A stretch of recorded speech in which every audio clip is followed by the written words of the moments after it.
नमस्कार, आप देख रहे हैं फर्स्ट बिहार झारखंड और मैं हूं अभिषेक मिश्रा।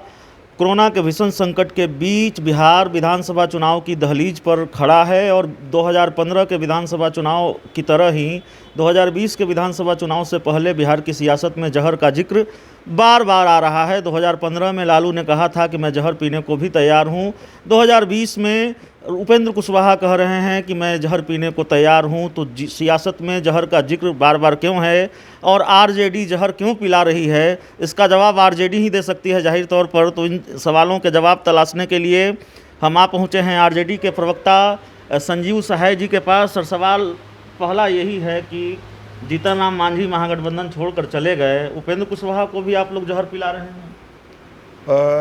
जीतन राम मांझी जो छोड़ के गए हैं वो कहीं ना कहीं बहुत जल्दीबाजी में थे और मुझे लगता है कि जहां हमारे नेता श्री तेजस्वी यादव जी बाढ़ पीड़ितों के सेवा में लगे हैं और कोविड के लोगों की हालचाल जानना चाह रहे हैं, वो इतने डेस्परेट हैं जीतन राम मांझी जी की जल्दी सीट शेयरिंग। मुझे लगता है कि ये समय अभी सीट शेयरिंग का नहीं था, सब चीज़ हो जाता समय के हिसाब से, लेकिन शायद वो बहुत ज़्यादा जल्दीबाजी में थे और वो चले गए। उनको उचित लगा जाना, वो चले गए।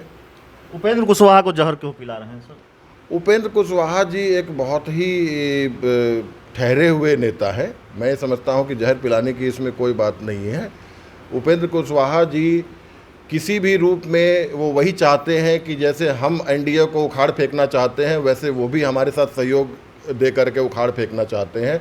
और मैं ये समझता हूं कि उपेंद्र कुशवाहा जी हर तरह के सपोर्ट और हर तरह के योगदान करने के लिए हमारे साथ तैयार हैं। और समय आने के साथ हमारे नेता प्रतिपक्ष, हमारे माननीय नेता तेजस्वी यादव जी इस चीज़ के लिए तैयार हैं कि वो उपेंद्र कुशवाहा जी को साथ लेके चलेंगे और इसमें कहीं संशय की बात नहीं है। समय आने दीजिए, सब कुछ अपने हिसाब से हो जाएगा। एक आखिरी सवाल है संजीव सहाय जी आपसे।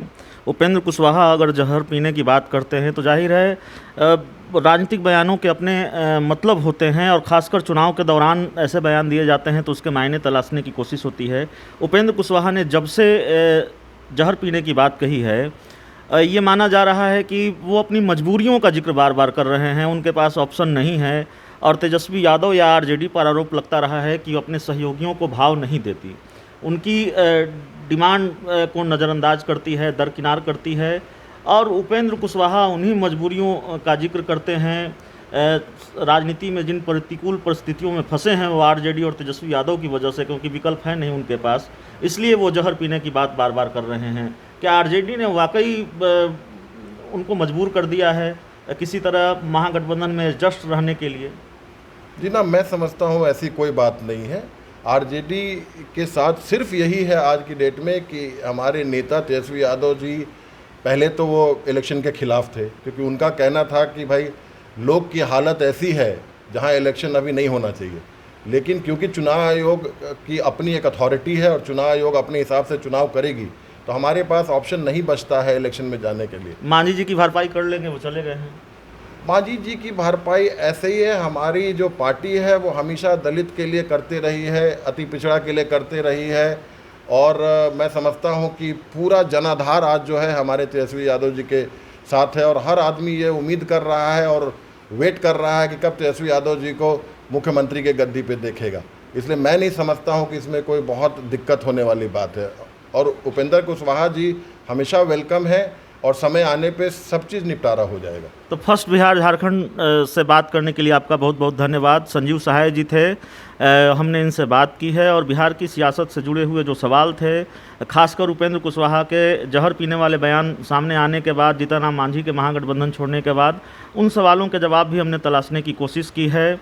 इस इंटरव्यू में इतना ही। अगर ये इंटरव्यू अच्छा लगे, इसे अपने दोस्तों के साथ खूब से खूब शेयर करें, हमारे यूट्यूब चैनल को सब्सक्राइब कर लें, बेल आइकन भी दबा दें और हमारे फेसबुक पेज को भी लाइक कर लें। राजनीति और दूसरी तमाम खबरें आपको फर्स्ट बिहार झारखंड की वेबसाइट पर भी मिलेंगी, तो वहाँ भी विजिट करना न भूलें। धन्यवाद।